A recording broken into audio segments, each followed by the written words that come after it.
So Mark mentioned I did get on the Joe Manchin train early on. I'll go through some of the comments where he's come up throughout the year, but he really dropped a bomb on Sunday, which I guess everyone thought they were closer than they actually were. But he's been very consistent. I'll show you his comments as we go back through the year. But this is a big setback for the Democratic agenda in Biden. But what's really surprising was the response, not from Biden, but from his press secretary and others in the administration in the Democratic Party.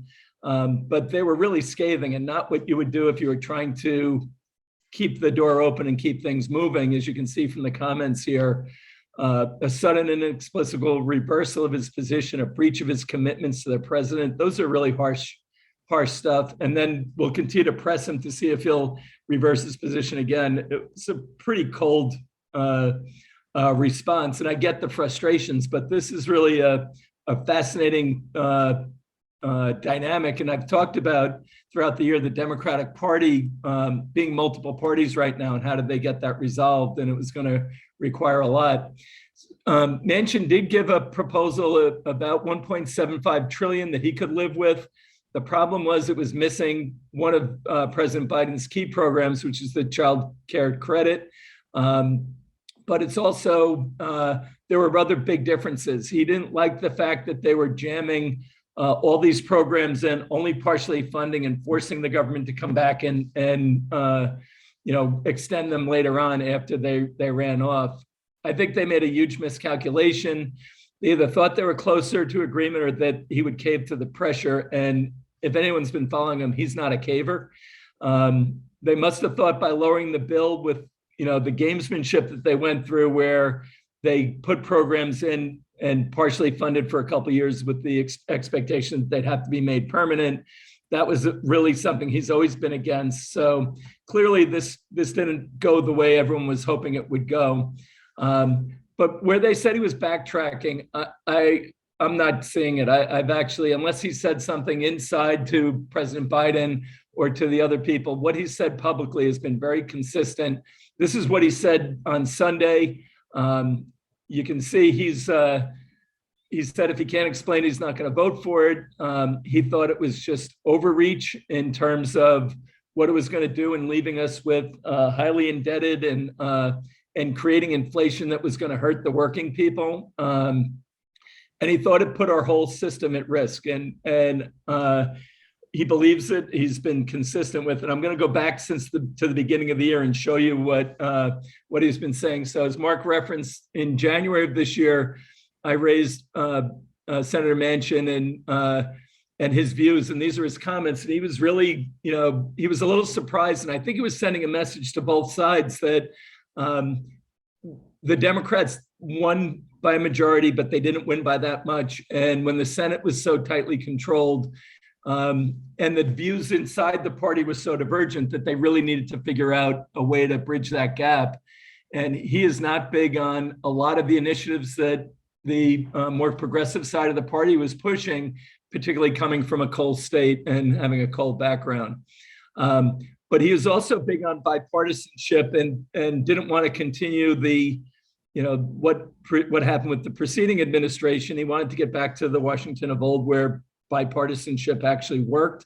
And that's been a big element for what he's said all along. So I think I'm surprised that people viewed him changing. This was beginning of this year that he was saying this, and even going back to November of last year, where he was very much on board that we need to work together. Back in April, he came back with, what was being proposed is not going anywhere. And he thought there were a lot of other Democratic senators feeling that way. Moved to June, and we were saying, where do we go from here? And back then, a lot of it was dependent on both President Biden and Senator Manchin. And what was unclear was what the moderates were really considering a win. And how do you balance that with what the progressives inside the Democratic Party were looking for? And how is President Biden going to thread the needle? We felt that it was going to be a Democratic issue solely, that President Biden was going to have to use all his resources from his, 50 some odd years in DC. But the end game was going to be the Republicans would get less than they want, or more than they were willing to give, and the Democrats were going to get less of both of what they wanted in terms of spending and tax increases. Still don't know where it's going to shake out, but it doesn't feel like we've moved much further along since then. Then back in September, actually, we did a presentation. The theme for that was Say It Ain't So, Joe, and it was really Manchin really putting another grenade into the room to blow up where they thought they were going with the Build Back Better programs, and his concerns were really a shot about MMT and the view that a lot of people have that MMT is perfectly sound and can work, and he felt there was going to be negative consequences to it. So we asked the question again, where do we go from here? And when we look at it now, you have the Democrats, particularly with Sanders and Schumer, who are demanding an early vote. Manchin is not going to change his vote to a yes if it's much more of the same. They're telling the progressives what they want to hear right now, but how do you balance that versus trying to get the moderates when you have such a thin line? So I think you're going to have a problem getting this across the finish line anywhere near what it is right now, and maybe at all. But I think here are the options: a revised Build Back Better with some give ups, but basically the same, and hope that Manchin will cave. I wouldn't put a big percentage of that working. A slimmed down version with fewer priorities, which is a big thing for Manchin. He thinks we're spreading it around too much, and that you need a thin down version. And Senator Wyden already came out with a kind of slimmed down version proposal where you go for long-term funding for the child tax credit. You focus on the technology neutral carbon, clean energy credits, and really focus on the expansion of extending the expanded Affordable Care Act, which Manchin and other Democrats, in particular the moderates, believe is the signature policy achievement of the last several decades for the Democratic Party, which is why he wants to make sure that continues. And he's also going to be open to revenue and prescription drug pricing reforms because they really don't cost the government any money. The other one is take whatever Manchin's willing to give on and just go with that and try and get back to the midterms in a better spot and do the rest in the second half if they can turn the tide in the midterms.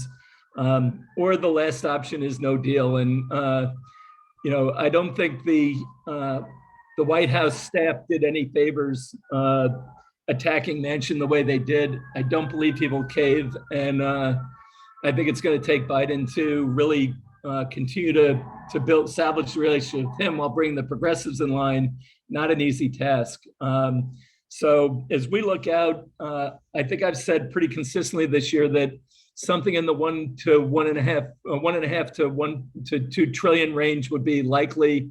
I'm not even sure that we're going to get there now. I think there's going to be a lot of challenges for the Democratic Party because of the divergent ideological views of the moderates and the progressives, and the practical nature of what's coming in 9 months with 10 months with midterm elections coming. So I think that's going to be a challenge. So we're expecting a lot more volatility, more like we've had in the last couple of weeks, as opposed to what we've had for most of the year. I think the 2 down days in a row that we had twice in the last couple of weeks was the first time we've had 2 more than 1% down days all year, which shows you while there's been some changes, it's been a pretty calm market on the surface. Underneath, we think there's a lot of turbulence, and we think that's being missed. So we would stay long equities. I wouldn't be surprised if with the strong corporate earnings that we have and the amount of monetary and fiscal stimulus that's been put into the system already, that we have 1 or 2 more years of positive equity returns, even though we've had massive returns the last 2 years. I think corporate profits are up 20% since the pandemic started in the US S&P. So I think there's a lot of opportunity to make money, but I think it's going to be a much more selective market. Ironically, the small and mid cap areas are significantly cheaper than the large cap areas by almost historical proportions. And I think there's some really interesting things going on in the tech space where you're seeing stocks that are really attractively valued after the pullback. And I'll just use Micron as an example. They reported last night their trough earnings in the last cycles for the semiconductors was $2. It looks like we might be at trough earnings for them now at $8 a share for a company that's selling for $80 right now. And that's a pretty attractive opportunity when they're seeing 20 to 40% growth in their different revenue lines for the next 12 months is what they're projecting. So we think that there's a lot of misperceptions because people are looking at the headlines not going down a level, and they're going to miss some really big opportunities because there's been some significant shifts in the last 2 months that have created big valuation gaps and give you a good opportunity to make some money. So you got to look past the headlines. You got to focus on the secular themes. I think it's a very difficult market to trade. If you have some extra cash on hand over the next 2 months, I think you're going to get some real gifts to take advantage of some big names. But I don't expect that the Build Back program is going to get killed completely, but it will be, in my view, scaled down. And it'll be much more narrowly focused, which will leave a lot of people disenfranchised, which could set up for a fascinating midterm election and even a more challenging 2024 election cycle. So we'll stop there, but we're positive on that. I'll give you one view, Mark, that I think is a divergent view from the market. Before the pandemic hit, we felt that the deflationary tendencies of the global economy were growing and that we were in a more deflation-prone economy. We think that the demographic, debt, and technological advances that were driving a lot of that deflationary tendencies are actually accelerating and exacerbating the issue. And we think that globalization, while it took a hit last year, it didn't take as big a hit as we talked about last week. And that you're going to see that the technology, the combination of those forces will be more deflationary, particularly starting in the second half of next year. And that's going to create a different dynamic, and people could be caught pretty offsides on that in our view. So we're still positive on US equities. We're concerned about the rest of the world. And Angela, I'm fascinated to see what happens with Chile, because it has been one of the best economies in South America, if not the best, and one of the most business-friendly and market-friendly to date. And in the past, when you had a big shift to the far left, it has not done well for economic activity and for capital flows into those countries. So it's going to be very interesting to see who he makes as his finance minister and minister of the central bank, so that they can get the policies and do it in a more moderate way to thread the needle between keeping the success that they've had going and sharing the benefits of that success better. So Mark, yeah. I'll stop there and open it up for questions or comments. Yeah. Questions, comments? Yep. Stephen, great as always. What do you think, Sinema, and are there any other closet Democrats who might be holding back on things that you know of? Well, there's an actually interesting dynamic. Manchin would be okay with some tax increases, and she's not. So right off the bat, you have two moderates that are necessary. And if he gets what he wants, she doesn't get what she wants. So how does that play out? So I think there's just some fascinating dynamics going on there that, herding cats in this one's going to be a real challenge for the administration. And quite frankly, with the ratings that the president and vice president have right now, not working from a position of strength, it's going to be really difficult. And I think party leadership is going to have to really coalesce around something that's less ideologic and more actionable and reasonable, given the worries about inflation and other things that have popped up more recently. Yeah, I was just going to add that and to your point, it seems as though the progressives are entrenched. Some of the moderates are not willing to give that much. And with the low ratings, the White House, it just seems like an intractable situation. And then just as you said, if you throw the inflation boogeyman, on top of that, there's almost no place, for those guys to go without a strong united front, to move the legislation forward. Yeah, I would also say that the inflation readings that have peaked right as they were trying to get the Build Back Better approved actually was the worst thing that could happen to the Build Back Better program, because it gave you it gave anyone a good reason to vote against it if they wanted to. And certainly Manchin's been consistent about that throughout. So I don't think it should have been a surprise, but it clearly was, because something happened that will not get out, that behind the scenes in Washington, that really nuked this deal. So I think it's going to be a fascinating period.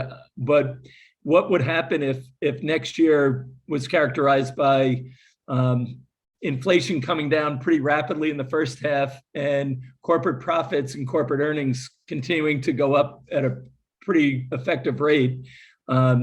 It's not exactly what people are positioned for, I think, in a lot of cases right now, and would be a pretty interesting switch from where sentiment is. And what's happening right now is you have so much capital flowing out of the high multiple stocks, moving into other areas, that what happens when it flips, if it's a head fake and you don't get the concerns that everyone was shifting for, and you end up moving back, you could have some really crazy capital flows. Stephen, so besides BBB being a signature program, it's also a U.S. budget, right? Mm-hmm. If I'm not. So what are the milestones to look at in terms of what happens, entering 2022 budget lists? And I understand there's some kind of continuing resolution that's important in February that expires. And I don't know if you know the answer to this, but I'm trying to find out those answers. I don't think we have a budget. I'm not sure how long we have not had one for, but I don't think the budget, getting the budget, is going to be the issue. I think it's really getting as long as they've raised the debt ceiling, they can continue to fund the government, and we'll move forward. I think the issue is going to be really, what happens to the tax policy around this, because I think the things that I've read late last night that Manchin was still okay with, that were in the program, he's fine with the climate. Well, I'll go through. Universal pre-K is one of his big programs, so that's going to likely to stay in. It's pretty universally well liked. The Obamacare subsidies, they view as a signature policy achievement, so they're not going to want to undo that. Prescription drug cuts, hard to get anyone to argue against them unless you're a pharmaceutical company, but it also doesn't really cost the government anything, so they're going to move ahead with that. I think the climate change tax credits will go through for renewable power, hydrogen, nuclear power, and advanced and clean energy manufacturing, because it's hard to argue against that. The corporate minimum tax and the international tax changes will probably stay in place as well. The view that the stock buyback tax, which could raise $124 billion over the course, and that can be used to fund programs, and people would view that as helping equalize the treatment of corporate dividends and share repurchases, is likely to go through. I think the IRS enforcement is going to go through as well, but you're adding a lot to it, and our debts are continuing to rise. So I think, Greg, I think the debt issue is going to be the one that they're going to be fighting for. And I think the idea of that Manchin's put out that MMT is not without, it is a theory and not necessarily proven in practice yet, is something that I don't think a lot of people think the U.S. should be the one to practice it. So I'm just curious how that all plays out. I think we're going to have rising deficits, but less than we originally thought. And I think that's going to help out. So. Thanks. Other questions? Stephen, in your presentation, again, you talked about increased volatility, or volatility continuing next year. What will drive that? That's the first question. Second question, if I understood you correctly, you're expecting deflation next year? No, I think that the deflationary tendencies that existed in the system before COVID will reinsert themselves. Three of them have been consistent throughout. Technology advances are highly deflationary, as we all know. Right. Debt is deflationary because it's the current consumption of future earnings. The demographic issue that is being faced around the world is startling. If people really focused on that, you have high population growth in the lowest earning economies, and in the developed world, all the high earning economies are going through dramatic population changes. So I think China's birth rate had a negative number. Japan was down almost 1 million people in birth death in population decline last year. Those things are all continuing on. And the only thing that was the fourth leg of the deflationary argument pre-pandemic was globalization.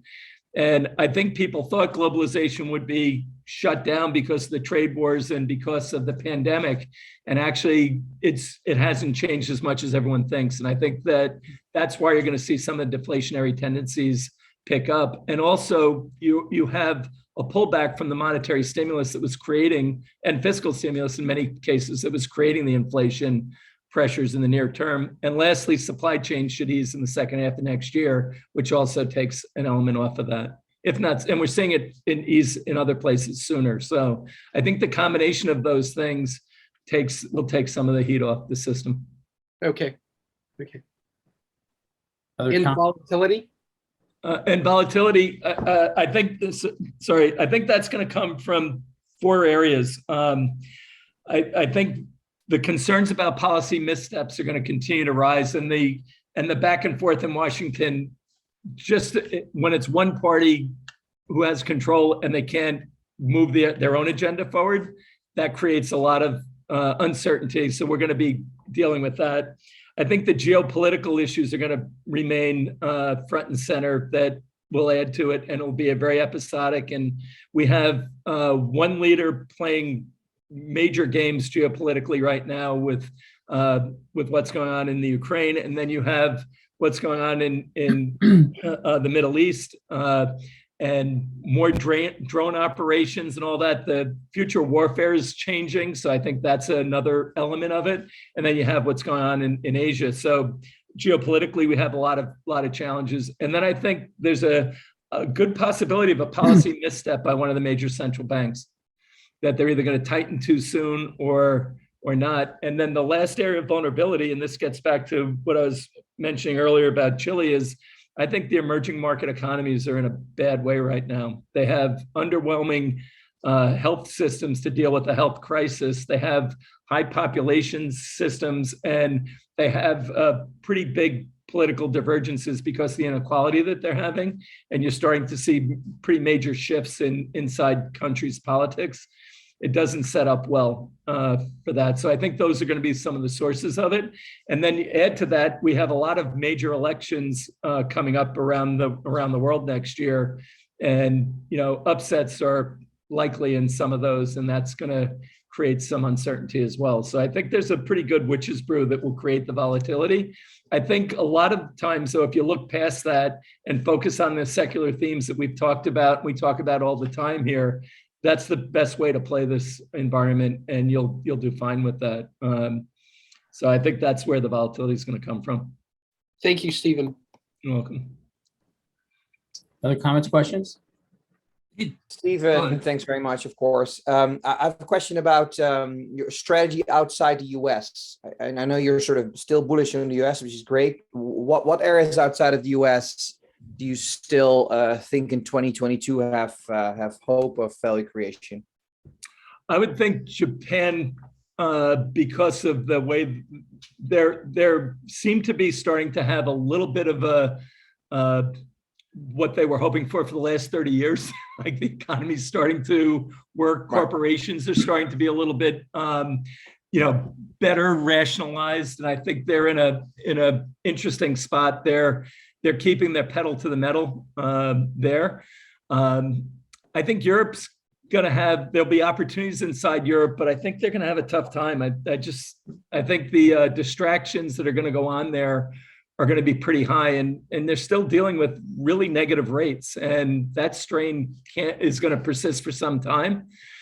I think China is probably going to do better next year, and I think they've taken a lot of steps to stabilize what they're doing, but they've been very selective and I think they're very thoughtful about how they're addressing their weaknesses. Instead of doing a one size fits all, they're being very targeted about how they're addressing their vulnerabilities that have built up. And that's going to help them weather the storm there. I think the Middle East is just really unnerving for me. And the thing that one of the big worries, and would be my, one of the black swans, is I think we're going to have another major migration issue that's going to create massive geopolitical issues, probably in Europe. And Eddie, you know as well as I do, the view of welcoming immigrants when your economy's suffering is not really very high. So I think if you got another push through, like you're seeing with Poland and other areas, that could really damage a whole lot of what's going on in Europe, in addition to the other distractions that they have. Yeah. So. Yeah. Thanks. Stephen, do you have a view on Turkey and what's going on there, particularly as it applied not just the economy, but in terms of migration? Well, that's going I to think the impact economy is going through one of the most fascinating economic experiments in history of dealing with inflation by lowering rates and while you have a currency that's crumbling. Highly unusual approach. So I don't know how they deal with that one. And it'll be interesting to see, does he double down on his control of the country even more, or do you start to see protests and see a lot of the social strains that are coming up really start to continue? And that would be another risk to the global system, and a volatility issue, I think, is there's the threat of civil war in a lot of countries is really picking up. And not just emerging countries, but even developed ones. So I think those are really issues that we're going to have to keep an eye on. Thank you. Desperate countries may do desperate actions. Well, that's the thing, and that's what people have highlighted about Putin and about Xi is China's history. When they're faced with a threat, they don't wait for it to develop; they act. They've done that with India. They've done that with Korea. They've done that with Russia. They've done it a number of times. They'll do that if they feel threatened, and I think that, who knows what the level is that makes them feel that that's a threat, or they have to address it right away. And then I think what's going on in Russia is going to be very difficult. I think the economic problems are difficult. And I don't know if you saw, but there was a hockey tournament this weekend, European Cup, that Russia played Finland, and the Russian team came out with the old Soviet Union jerseys on, which was really a kind of a punch in the face for Europe as they're dealing with the Ukraine right now. So I just think there's a lot of prodding that's going to go on, and we have to be ready for some real sloppiness coming out of that region. Any other comments? Just as uplifting. We'll segue just a tiny bit. Stephen, what do you think? I'm somewhat of the mind that Powell is more likely to act aggressively moving into 2022 than not. And it's the tug of war. Like, essentially, do you let it's really not a good choice on either side, but do you let inflation run, or do you risk sort of crashing the market a little bit? And I just wonder, because you've talked a lot, and I agree, the economy is running like awfully strong. Corporations are really overall in quite good shape.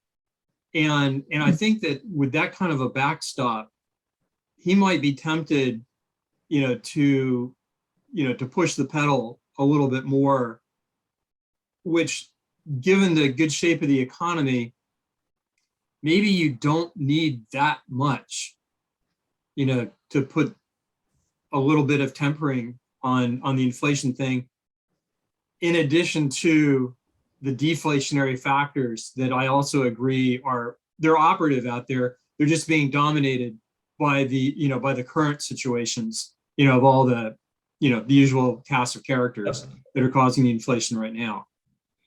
So I have a different view, I think, Bill. I think he already is being aggressive by doubling the QE withdrawal or reduction. But I don't think we'll miss that money anyway, because we've stimulated the system so much in the last 2 years that I think that stimulus will stay with us for another 18 to 24 months.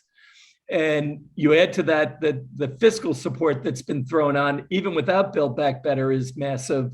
So we put over 50% of GDP to work already. So we can be more aggressive.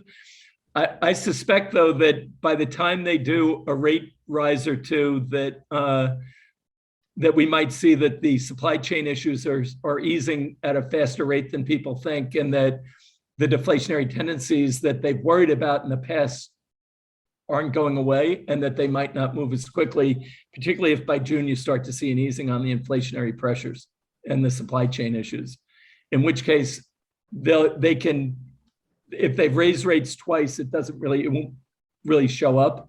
And the other issue that's going to be a challenge for them is if we raise rates and we're in a pretty aggressive move, and the ECB is keeping their rates level, you're just going to attract a lot more dollars into the US, which is going to push the rates back down again because the yield differentials are so high. We're, on the 10-year, we're at 150, they're at -28 in Germany. Right. So yeah, hence a $96. Yeah. Right. So we raise rates, and people are going to buy the highest rate because they're always seeking the highest rate of return, which is going to keep a moderation on our rates moving up, if not push them back down. So, and we're given some of the dynamics of the rest of the world, if you're putting risk, your lower risk capital to work, you're not going to go necessarily into the emerging markets for debt as high a level right now. So I think that's going to make the US more attractive and keep capital flows coming, which is why we're normally more positive on the US than the rest of the world for a lot of reasons, but this time we were even more positive on the US than the rest of the world for those reasons. So I don't know, Bill, I don't think they're going to go as far as everyone thinks they are right now, and they might not hit the three rate increases, because I think they might not have to, given the dynamics of the economy. Yeah, I hope they don't have to. Yeah, but if they do, for stock market investors, when we've raised rates after the tapering from around 13 or whenever that period was, 11, 12, or 13, the market was up. After 13 increases, the market was continuing to move up. So rate increases are not necessarily going to be the thing that tips us. I think the currency problems from our policies, if we move too fast, will create massive currency problems for the rest of the world. If you think Turkey has a problem now, if we strengthen our currency even more, what's going to happen to them? And go to the rest of the emerging market debt that's in dollars, and you have a real issue. So I think there's got to be, I don't think we can get as aggressive as everyone thinks we can get. So a little bit of a divergent view there. Stephen, what's different? Like, it seems to me the last tightening cycle was sort of, okay, we can start raising rates a little bit to get ourselves in a position to react if we need to react by adding liquidity someday in the future. Yep. And they probably overplayed that a little bit at that point, but why wouldn't they kind of go back to that playbook here in a more modest form?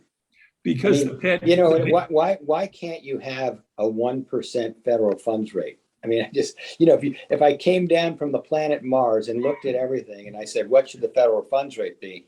I mean, it'd probably say 2.5 or 3. But so why can't it just be at 1? I mean, Well, suppose we raise our Fed funds rate up to that level and our 10-year somehow moves up to 2.5%, for sake of argument. yeah, The amount of capital we would detract to the US as a result of that yield differential would actually beat the rates back down again. But the answer to your question is there's no reason our economy, the way we are right now, couldn't withstand a 1%. But I think the rest of the world might not be able to withstand us being so divergent from the rest of the yield curve. I think that's going to create more strains on the system. And I think the reason it's different now than the last tightening cycle is the fact that the pandemic has really disrupted the way the global economy is operating. And I'm not sure central bankers or anybody fully appreciates what that means and how that's going to play out. So I think the big difference is the pandemic related issues. Versus what we had then was just a monetary crisis that we felt confident coming out of that the US was in a better place. And other areas were going through their rolling financial crises. We were ahead of the curve. The pandemic has everyone on the same playing field with the economic hit. And it's where the interdependencies of the global economy really start to show when you have a common enemy that's working in the system at the same time. I think that's the challenge for what the right policy is right now versus then. But Duncan, you're 100% right. As strong as our economy is right now, and we're growing at 5%, if you're growing an economy at 5%, you can't handle a 1% Fed funds rate. There's a real problem, and we know what the real problem is. There's a lot of them. And well, I guess the point you bring up is that the pandemic is just unpredictable, and we've just seen that again in the last 2 weeks, right? So yeah, and that's the problem. I think it goes back to Bill's question of the problem of when you change policy, right? There were several times that we thought you might be closer to the end than the middle, and this last round of Omicron may be the thing that gets us closer to the end. But if we use the policies, if we acted that way 6 months ago, we'd be really in a bad spot, I think. So Powell has his hands full, without question. But I would still say that the corporate earnings is really impressive. And I think we're going to see a handoff from monetary and fiscal policy to corporations on CapEx and consumer spending, because both are flush with cash right now. And in corporations' cases, some of them have way too much money with not enough opportunities to do stuff with. And that actually is an interesting dynamic that you're going to see play out, I think, over the next 12 months.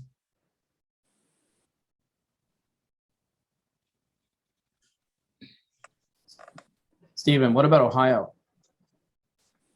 I actually, all kidding aside, I think Nancy was dead on. I think the middle America US, if I look at emerging markets, and I'll defer to Greg and others who know the emerging markets much better than I do, which is virtually everyone on the call.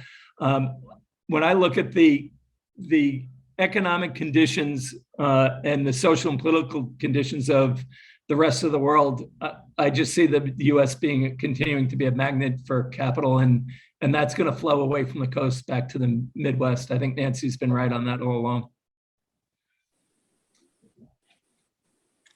And I think you're going to see it. I think you're already seeing it now, and I think you're going to continue to see that.